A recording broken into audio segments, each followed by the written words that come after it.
Where does value come from? Where does value come from? What is my value as a person? Nowadays, if you Wikipedia somebody, they'll say their estimated net worth is so and so forth. So how is humanity valuing other human beings? By a monetary number. Or in the world of social media, the younger generation might say, what's the value of this person? How many followers do they have? As an influencer, oh, this person has 26 million followers. That's a higher value. This person has 400 followers. They don't have much value. This person has 13 followers. They're barely human. Right? Because your value comes from some kind of currency. You have to take something non-living that's associated with you for you to have value. So your value is not actually coming from you. It's coming from stuff. Or it's coming from accomplishments. Again, those are non-living. Titles, degrees, accomplishments, history, family background, that's giving you value, right? Your credentials are giving you value. The ascription of, some elite status, like you belong to the royal family, that gives you value. Money, of course, gives people value. The neighborhood you live in might give you value. The university you might go to gives you value, right?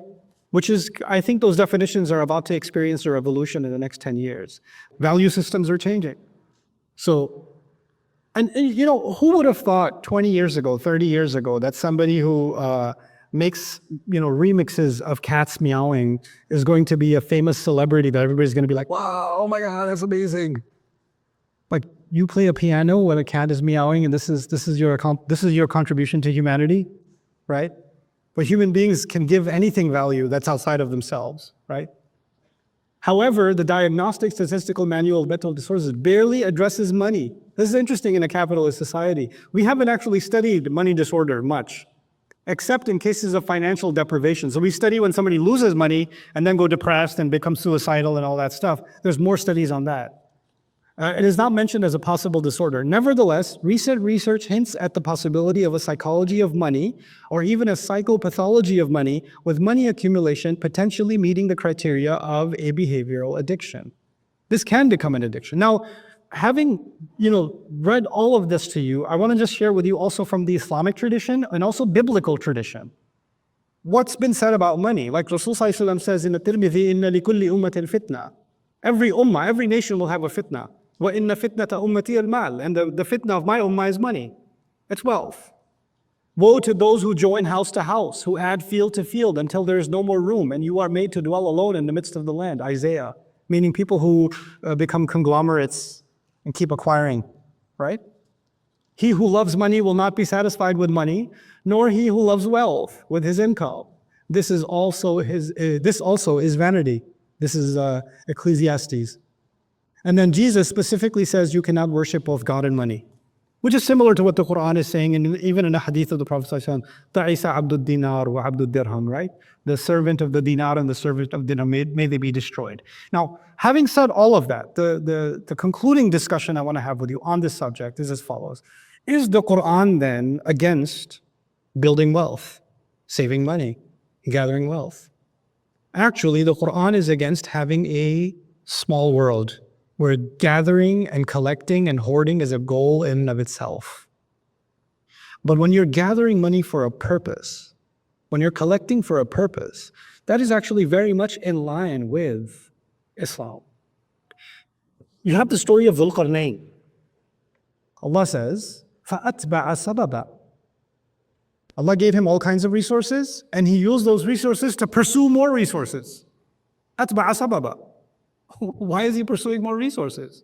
What's he going to do with these resources? Why is he expanding his empire? Why is he going to places where people don't even speak a language yet, or full-on language yet? Why is he going to uncharted territory where there's mud? Ayn Hami'a. Why is he going to muddy marshland? Right? Like what Orlando used to be before Disney moved there. How would anybody go there? Like to hang out with the gators? Like, what are you going there for? Why is he going east and west and all over there? He's expanding his empire, is he not? And Allah is saying wherever he went, he acquired more resources, and he used those resources to build more resources, and then more resources, and then more resources. But that wasn't his goal. What was his goal? Wherever he goes, he makes sure corruption is put to an end. He makes sure people are not going to get away with doing crime. أَمَّا مَنْ ظَلَمَ فَسَوْفَ نُعَذِّبُهُ. Or if he doesn't have the resources to fight the enemy, at least he will develop the resources to stop the enemy. So he'll build a wall. And if he realizes he's someplace where he can do no good, that's also possible, right? Sometimes you just can't help a situation. You know what? كَذَلِكَ وَقَدْ أَحَطْنَا بِمَا لَدَيْهِ خُبْرًا. I can't help the situation. He let them be. But he's constantly building. The Quran's picture of what we're supposed to do with wealth is to build more for a greater objective, for the benefit of humanity, for the bringing about of justice, for the bringing about of the end of corruption, the end of being looted and robbed and killed without purpose. إِنَّ يَأْجُوجَ وَمَأْجُوجَ مُفْسِدُونَ فِي الْأَرْضِ. That's the idea. It's the Christian, the Catholic idea was wealth itself is a curse. You're not supposed to earn wealth. And it's funny, it was a convenient idea because wealth is not for you, it's for the king. Give to the church and give to the God-chosen king. Make them wealthy, not you. So it was a very convenient ideology because it served the church and it served the king, right? But we have, unfortunately, in Islamic discourse, we've developed this idea of a terrible fear of hubb ad-dunya. Right? Because if we find in the Quran, this dunya's worth, وَمَا الْحَيَاةُ الدُّنْيَا إِلَّا لَهْوٌ وَلَعِبٌ, right? Or you find a hadith where it's not worth the wing of a mosquito, right? Or even one Fajr Salah is better than the whole world and everything in it. And when you read all of this literature, what thought starts building in your head? This world is nothing. This world is nothing. This world is nothing. And that becomes a this world is nothing disorder. Because on the other extreme is this world is everything disorder. And on the other extreme is what? This world is nothing. These are both disorders. If this world is nothing, why are you going around the Kaaba wearing the clothes that mimic your presence before Allah on Judgment Day or at the moment of your death? Why are you saying رَبَّنَا آتِنَا فِي الدُّنْيَا حَسَنَةً وَفِي الْآخِرَةِ حَسَنَةً? Why in the world are you going to Hajj, which is supposed to be the most spiritual experience of your life, and your Rabb is telling you, لَيْسَ عَلَيْكُمْ جُنَاحٌ أَن تَبْتَغُوا فَضْلًا مِّن رَبِّكُمْ. There's no harm if you pursue some business opportunities when you go to Hajj. Why would that be the case? Because Allah wants us to make the most of this world for a higher purpose. Why is it that Allah says about the people of the book that came before us, لَوْ أَنَّهُمْ أَقَامُوا التَّوْرَاةَ وَالْإِنْجِيلَ لَأَكَلُوا مِنْ فَوْقِهِمْ وَمِنْ تَحْتِ أَرْجُلِهِمْ. Had they established Torah and Injil, they would have eaten from above and from below. From below there. In other words, rain would have been abundant, produce would have been abundant, the earth would have revealed its gold, its plutonium, its uranium, its natural resources, its lithium, its technologies. The earth would have given them copper and iron and steel and ore and all of its vegetation. They would have become resource rich if they established the book of Allah. Allah didn't say there, if they established the book of Allah, they established Torah and Injil, Allah would have given them Jannah because this world is just for you to suffer. He didn't say that. That's not our deen. That's not our deen at all. Well, we've developed this sick idea, and because of this sick idea, you get Muslim kids, Muslim youth that say, I just want to serve deen, I don't want anything to do with dunya. Stupid. Where did you get this idea from? No, because I don't want dunya, I just want deen. Okay. Hold on a second. When Allah subhanahu wa ta'ala said, أَعِدُّ لَكُمْ مَسْتَطَعْتُم مِّن قُوَّةٍ, gather whatever power you can. Get whatever power you can, gather it.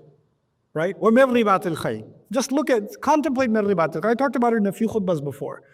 Gather the cavalry, build the horses. The army that has the cavalry has horses in it. How are you going to build horses without money? How are you going to buy one horse without money? Where are you going to get the money from? If the Sahaba are all, I don't want dunya, who's going to get the horse, bro? Who's going to get the horse? And by the way, for a horse, you need a stable. You need the ironsmith who's going to build the horseshoes. You're going to need the saddle maker, the horse trainer. You're going to need the fields where the horses can run, the hay that the horses can eat, the land that has to be bought for them. Isn't it a major investment? And Allah just said, just prepare it. Go, make it, prepare it. That means build an entire economy. Build an entire economic system. But it has a higher purpose. It's something bigger.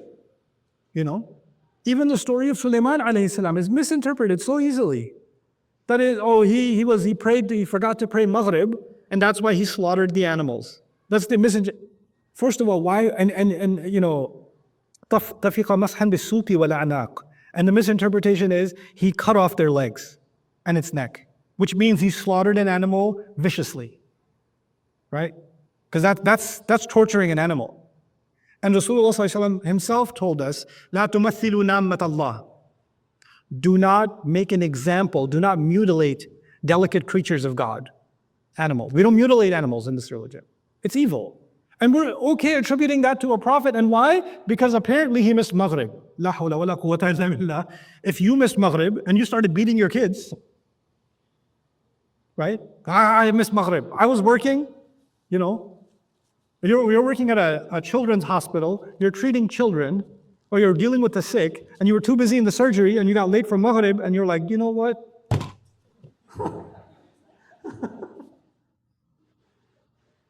Are you serious right now? No, حتى توارت بالحجاب. The tawarat is not tawarat al-shams. It doesn't have to be tawarat al-shams in that story. It could be he was training the horses, and he made the horses run, and they ran as far as they could until he couldn't see them anymore. In other words, he's trained the horses really well. And تفق مسحا بالسوق والأعناق is he's feeling their neck and he's feeling their legs, as a good horse trainer does. Even Imam Razi says mash in Arabic. If you're going to say mash is he sliced them, then what are you going to do with famsahu bi ru'usikum wa aydikum? Right? Quran says do mash over your heads and your hands. You're going to chop slice your wrists. Well, every time you make wudu, you're going to end up at the hospital. You didn't have water. What have we done? We've created a narrative in which dunya is condemned.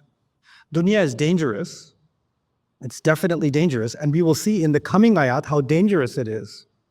So it's like you're handling a radioactive material, handle with care, and make sure you use it for the right, don't treat it casually, treat it with care, but doesn't mean don't treat it. Doesn't mean don't use it. You understand? Something can be poisonous. A snake can be poisonous, but it can have the antidote in it, isn't it? The snake's venom has the antidote in it, right? So the snake has to be dealt with, but if you don't deal with it, you'll never get the venom out. You'll never get the antidote out. This is the attitude we have. We don't hate dunya, we use dunya. We use dunya. And actually, Allah even encouraged us to enjoy this dunya. Why is he describing fruits that have beautiful covers on them, or winds that have a beautiful scent in them? If our job on earth was only to survive, why would he make the mountains beautiful? Why would he make the animals beautiful? Why would there be flowers? Why would there be nature? Why would there be beautiful children? We should all look a certain way just for function. There should be no beauty on this earth because we're just here to perform a function. That's not our worldview. So we're not materialists. We're not, prosperity gospel Christians. We're not that. And we're not, Catholics that shun the world and wear uncomfortable wool because they want to shun this dunya. We're none of those. We're people of the Quran, the best of this world and the best of the next. And that can only happen when you have a higher purpose. That's the only way that can happen. Inshallah, I'll talk a lot more about this after the salah, but what I want to leave you with is this. There's a slide coming. I'll introduce you to one concept in it. I keep saying the world gets bigger and the world gets smaller, right? When your world gets bigger, then you think about bigger problems and you think about bigger solutions. And your world is smaller, then you can only think about what? Smaller problems and smaller solutions. And when your world gets really small, you only think about your own problems and your own solutions. Your world it shrinks. It's just you, that's it. Have you seen someone who takes their own desires and turns them into their God? You become your own God. Your feelings become your own God. That's your entire universe. That's just you. That's all that's left. But when your horizon expands, then you think about bigger things. You don't have time for petty things anymore. Go back to what the Prophet was told. Fasbil sabran jamila. And I told you then, these people can say whatever they say, that's not big enough of a problem. You have too big of an objective to focus on. Don't be distracted by this.